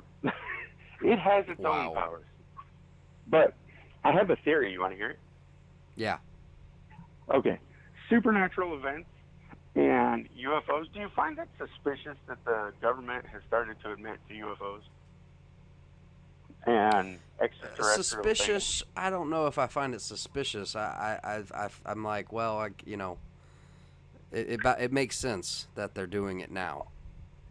All knowledge is hidden until it is the proper time.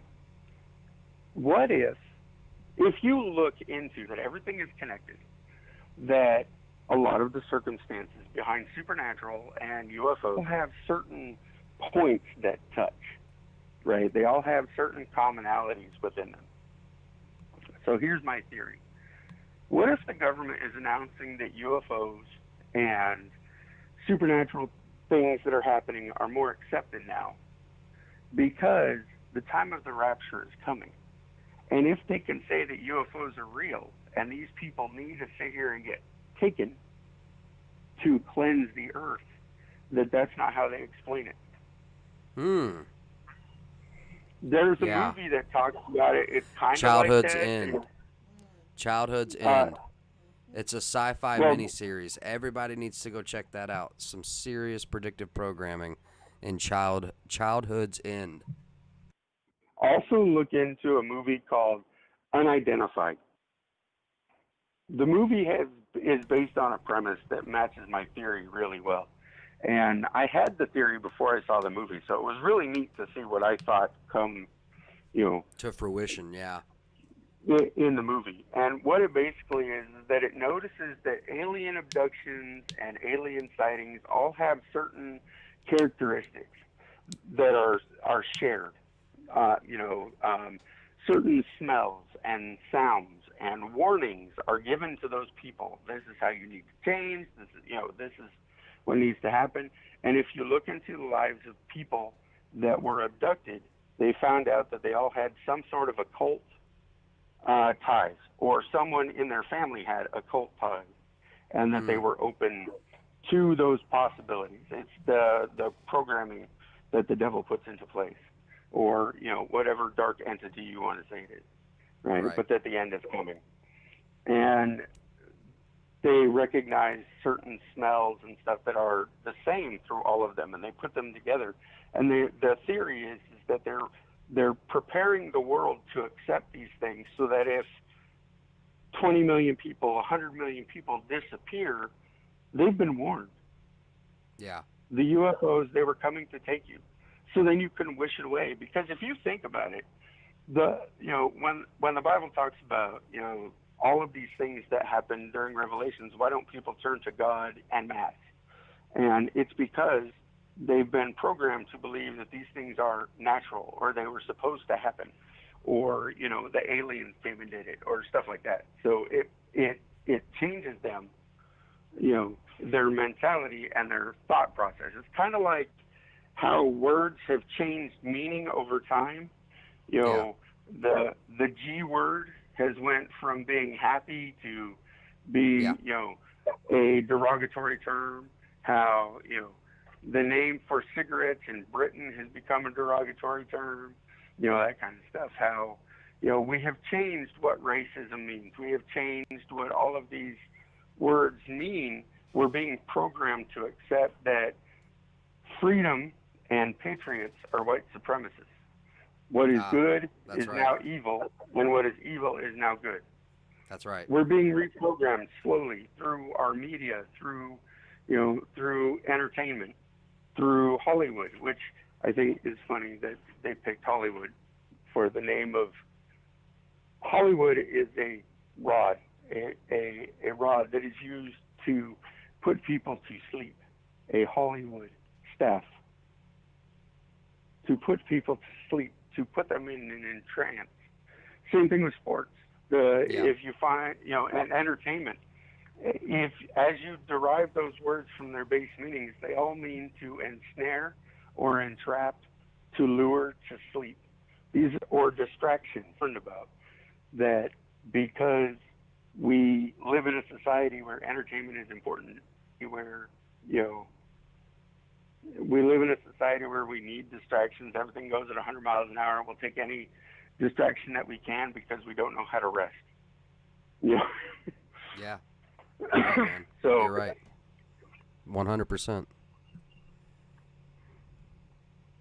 So, yeah, I mean, that's just some of the stories I have. We have one where we were investigating a house that was haunted, and we knew that it was a demon because the way that it acted as we tried to call it, and it appeared for us. And anybody who, think of the creepiest thing you can, right?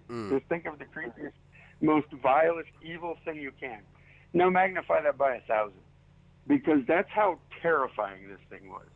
We see in movies, even in Christian culture, we hear, I'm going to rebuke that. No, you run from that sucker. I'm telling you. I don't care how strong your faith. Even Michael, the archangel, in the book of Jude, did not confront Satan by himself. You know what I mean? I mean, it was the most grotesque, hideous, evil thing, and you could feel it in your soul. It knew who you were. And that's when I realized what ghosts were. They're not lost souls. They're demons. Yeah, it's not familiar spirits.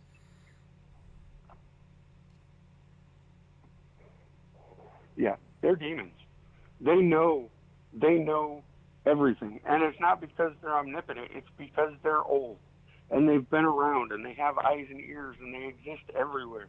You can't hide in a closet from them. You can't create a safe room. You can't fight them with any physical sort of weapon. You just run and pray that your faith is strong enough. I mean, there are ghosts, or what are classified as ghosts, that pretend to be great things, that pretend to be good spirits, but they cause a distraction. They cause a rift, a doubt. Well, if there are ghosts, that means that, people don't go to heaven or hell, but there's a middle ground. Well, that's not biblical. It causes doubt. Well, they were there to help me. Maybe it's an angel. Well, okay, I agree with you. The New Age, they're calling it spirit guides, or they're spirit guides. Yeah. A holy 556 will work, LOL. Yeah, I didn't bless my bullets until after that moment. Yeah, yes indeed, man.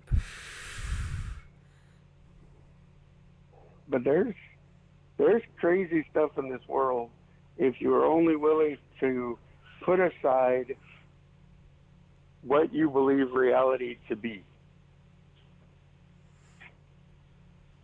And know that the world is out to get you. And that we don't really know exactly all the players, that they move about, if you will. But yeah, man, wow, really, really amazing points and really good stories, dude. I've got a bunch of them. We did a lot of ghost hunting and messing with places of power when we were young, dumb, and full of cum. You know what I mean? Yeah, Rock Bear, you've got a podcast, don't you? I do. You want to drop that link? I don't have enough episodes to make it worthwhile. I've got one that I do with a bunch of other guys. It's called the 5 Guys in the Bible podcast. I'll drop a link in Discord. Yeah, man. Drop a link in the chat as well. All right. And that's Rock Bear, guys. Rock Bear Angel. That's the thing I do. All right. Well, I will let you go. I'm going to go spend some more time with the wife. Well, hey, brother. I appreciate you calling in, man. Yep. 18 years. Woohoo! Congratulations, brother. Have a good night. You too. Enjoy your anniversary. Oh, definitely. 18 years. 18 years. That's an entire adult human. Yes, indeed. You have been together an entire adult human amount. That's amazing. Congratulations. I can't wait for our 18th.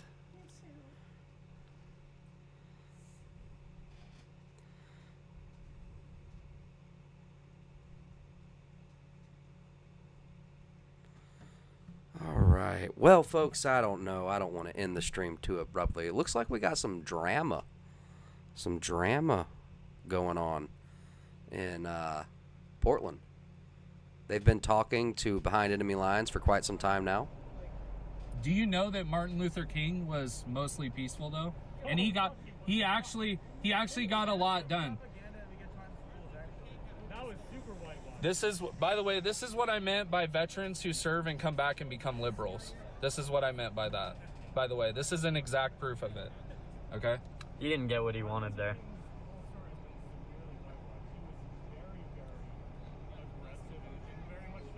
So he was killed by the CIA. Mostly FBI.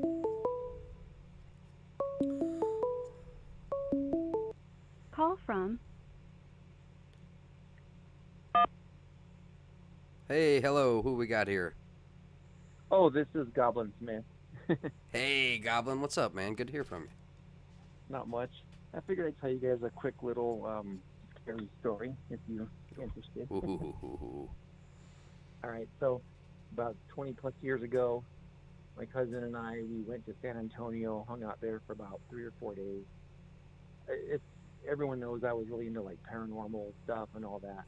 And we went out and did all these different things, barbecue, all the Texas stuff I wanted to do. The very last night we went to, had a few drinks. We were driving back to our motel, and my cousin says, "Oh my gosh, I can't believe that we forgot to do this haunted train thing." And I go, "Wait, what are you talking about?" I can barely keep my eyes open, you know. And he's like, "Yeah, let's go to this haunted train." And I'm sure people have heard about this thing. So anyway, we go out there, and the whole thing is like, basically the story was that like some kids were in a school bus. They got stuck on a train track. The train hit them, killed everyone. And then when people would actually park on the tracks, and apparently like they'll push you over the little hill. Okay. Oh. So I was like, wait, I never heard of this, and I was really into this stuff, and I was like, yeah, you know, this is weird. Funny, but we go there, and I was disappointed because it was almost like a little bit of a tourist trap. There was like 4 or 5 cars in front of us and the whole thing. Well, anyway, it was our turn, and we were the last. So like everyone was gone, and we go there, and you know, embarrassed to say it, but we were drinking, so we ended up passing out. We totally passed out. No. And then all of a sudden, and it was hot. It was in the middle of, you know, summer. I mean, San Antonio summer, August. And all of a sudden, both of us panicked because we jumped. Oh, and I forgot to tell you this part. So when you go to this train tracks, you're supposed to put baby powder on the back because you can see the fingerprints pushing the trunk, you know, like your car. Well, anyway, so we did that. And then anyway, so then we put the baby powder on, passed out, whatever. Then all of a sudden, we woke up, and we both jumped. And my cousin's a big dude. I'm not a small guy, but and the weirdest thing was on both of our sides, on each side, we had foxes that had touched our fingers, and they went in different directions. And anyway, we kind of were like, "Well, that was really strange." And then like the radio lights start flickering. But we were just kind of like, let's just get out of here. I mean, we could have been asleep for an hour or 2 hours. We have no idea what happened. So oh, no. Driving. Yeah, we get out of there, and it was like, that was really strange, but it was kind of cool with the fox anyway. So we're driving, and we hit this weird loop that we had to get onto on the interstate to get to our thing. And we knew what our exit was. We had it written down because, you know, we're tourists and had all this stuff. But every time we would get off the exit, it would take us to a different part of San Antonio. And this went on for like an hour. And my cousin was like starting to have this very, very mellow, even-tempered guy. And even he was like losing his mind. Like, this doesn't make any sense. We're getting off on the same exit every single time. And we're ending up in different spots. Well, anyway, like the 8th time or whatever this was, this happened. We finally get on. No and way. All of a sudden, the next thing you know, we're heading towards our motel. We get there. We were like, we were just like ready to pass out again, and that was just stressful. And then all of a sudden, he goes, "Wait a minute, we should check the trunk." And we went back there, and sure enough, little fingerprints, little fingers in the baby powder. That was enough for us. Went back and just. So wait, real quick. I just want to retouch on what was the first part about? You said it was pretty cool with the foxes, and now you both had one fox touching both of your hands, or 2 different foxes touching both of your hands? Foxes. All right, man, look, I don't want to take this off to left field, creepy, like I'm crazy, but I've been looking into some stuff, man, and some of these stories, here's something that would connect it. And look, I'm going to throw you off, and you're going to be like, "What? What is this guy talking about?" All right, what if these are entities, okay? And what if those foxes sometimes what if they had the ability to look like foxes and sometimes they had the ability to not? So what if that wasn't foxes touching y'all's hands? Well, and I thought about that, and I thought about, I mean, with the bus, with the kids and everything, maybe these fox also have gotten hit by that train. Maybe there's just Hey, yeah, well, you know what? There's that too. These spirits may be jumping into different things. And maybe there's some scar in the space-time continuum in that spot. And I don't know, because you were talking about how basically y'all were taking the same exit and looping. Yeah, that was the thing that was really out of left field, because, I never heard that related to that story. But it was one of these things that where freaks me out, man. We were both like really getting stressed out, because there's a point when you're so buzzed or whatever, but when you start getting enough adrenaline and start panicking a little bit, you kind of wake up a little bit more. And we were staring at the paper going, it's exit 145 or whatever it was, and we were looking at it, and every single time we got off it, we were in a different spot. And we had to just try to figure out. Well, luckily, anyone that's been in San Antonio knows that, as far as I remember, that the interstate goes all the way around the big loop. So you can get lost, but as long as you get back on that interstate, you'll end up in that same kind of spot. But yeah, it was a really weird thing, and it was fun. But, cool story, man. Cool. Well, I just wanted to give you guys that, and hope you guys enjoyed that. Definitely, that was awesome. I'm sitting here, I'm like, ruh-roh. And so what did the fingerprints look like on the back? Just like little fingerprints just tip-tapping all over the place, or? Yeah. No, that's terrifying.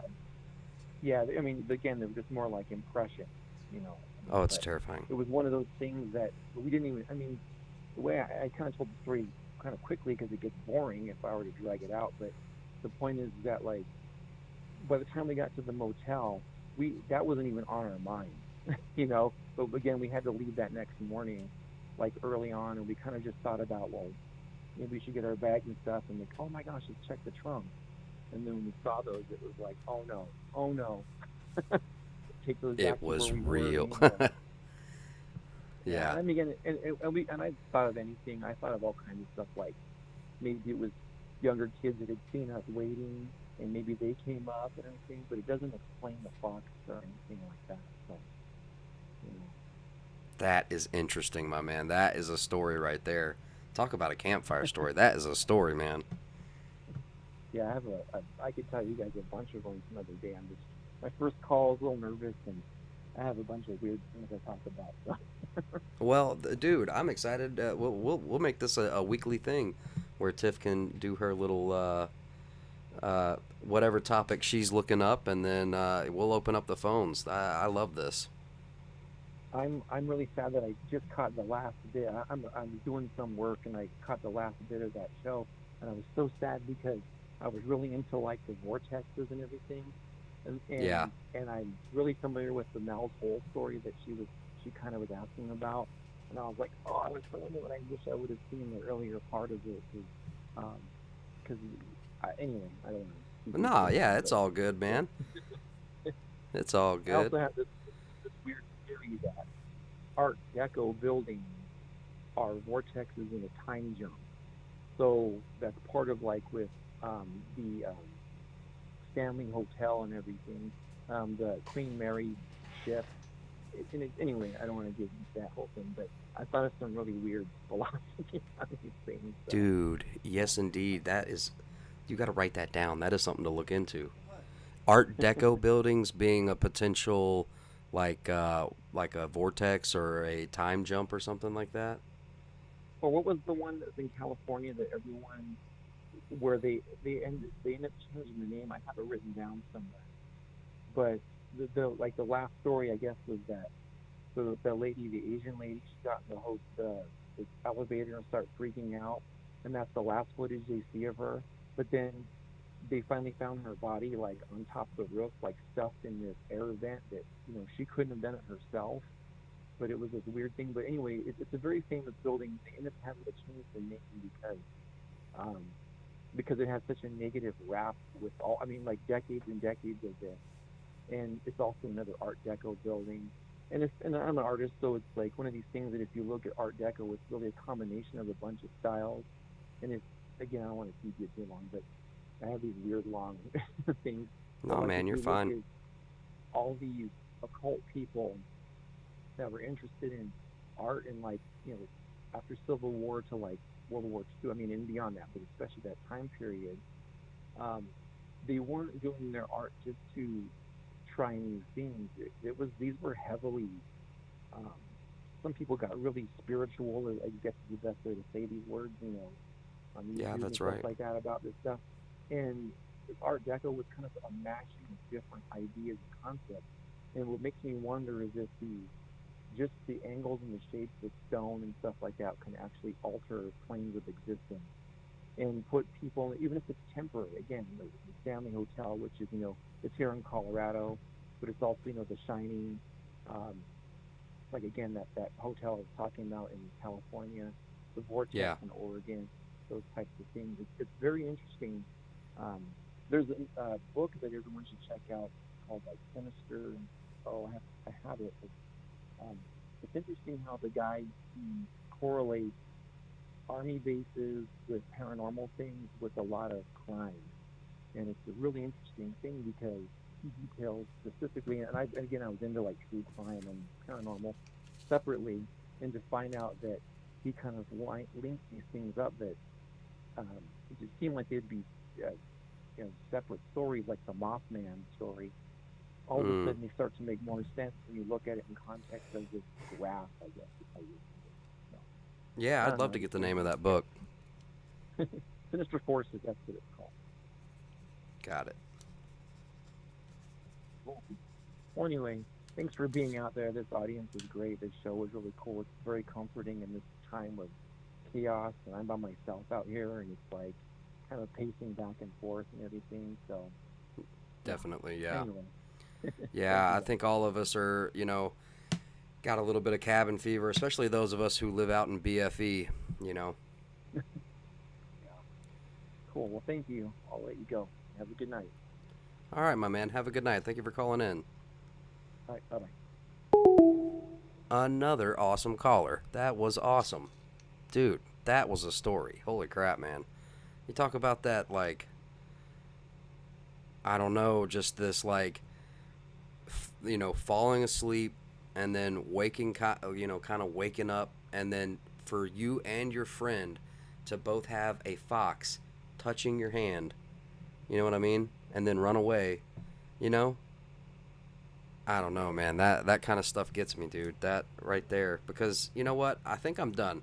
Anytime an animal is doing something weird, okay, in a story, all right, a non kind of animalistic thing, my mind automatically goes to, like, what kind of trickery is this? Because it must be some kind of like a shapeshifter or like a, I don't know. Maybe it was just the spirit of those foxes if they got hit by the bus.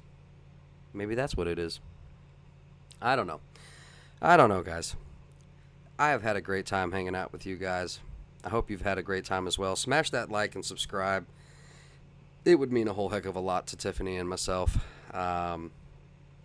Let's see.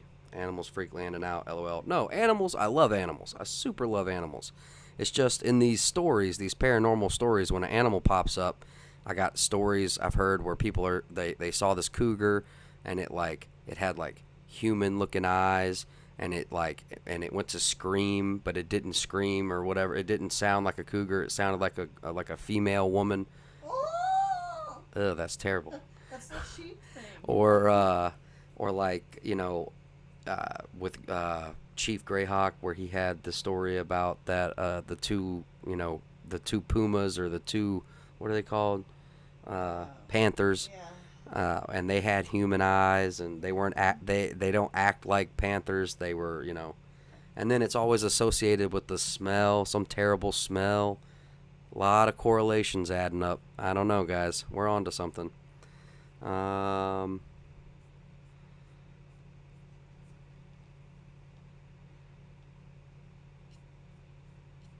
right. Yeah. All right. So I think I'm going to call it for tonight, just because we're cruising on into 1 a.m. Central Standard Time. I hate to do that to you guys. I'm trying to get it to where we can stream more easily, and, you know, like in the afternoon, evening, and on into the night sometimes. But we've had a great time. I've had a great time. I hope you've had a great time. Thank you so much for joining us on another episode of Unspecified Podcast. Hashtag spooky shits. You know, I don't know if we're allowed to say that, but we did spooky shits. And, yeah. Did you have fun? I had so much fun. Awesome. Tiff says she had fun. So, I look forward to the next hashtag spooky shit. We'll see you next week, probably next Friday, unless it's going down or something in another area. Then we'll push it back a day or something. Be sure to be here, look for the notification, make sure you ring the bell, check the bell for notifications.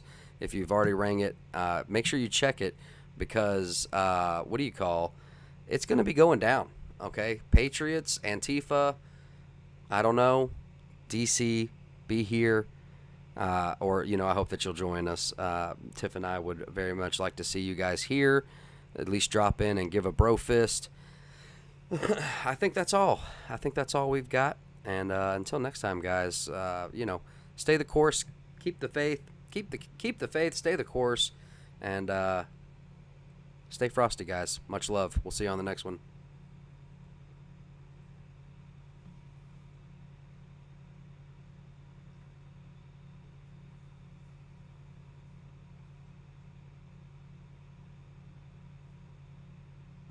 To research what redlining is and to research who these people are. Like, does he even know what happened to Breonna Taylor? Does he even know what happened to Charlene Lyles? When we say their names, does he look up those names and figure it out?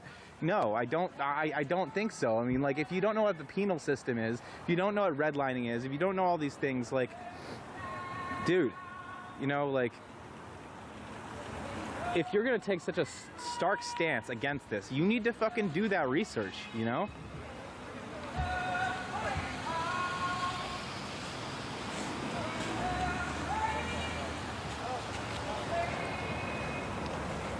So yeah, I don't know. I don't know why he would say shit like why would you take such a strong stance when you have no idea of the back of like the things that the people that you're fighting against are saying.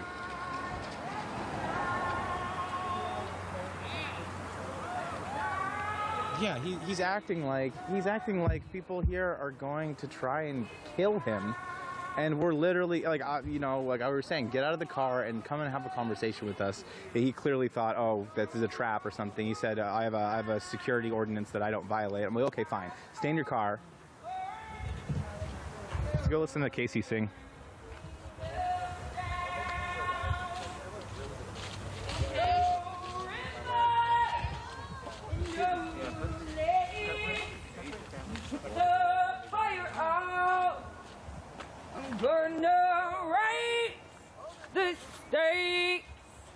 I'm gonna smoke you out. Oh shit! Here they come. They're coming. Here they come. Oh, what's wrong with being on the sidewalk? I thought this was okay. What's the problem now? Oh, there's a car coming out. Protect this shitty truck! Protect the shitty truck! Get out of the road! You're rioting! Bye-bye! Get out of the road! Shitty truck, go bye-bye! You are being sued for disability violations! Stop! Go back inside! We're done! You are currently being sued for using strobe lights on epileptics! Your job is worthless! You've wasted your life! Yeah, exactly right. Like, that guy's like scared for his life or some shit, and like the most violent thing you've seen, what, is singing at the building?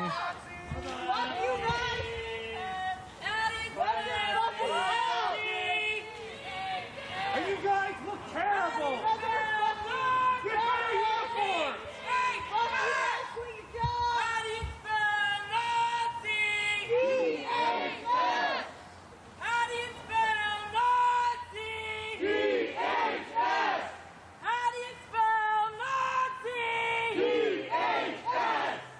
What's outrageous?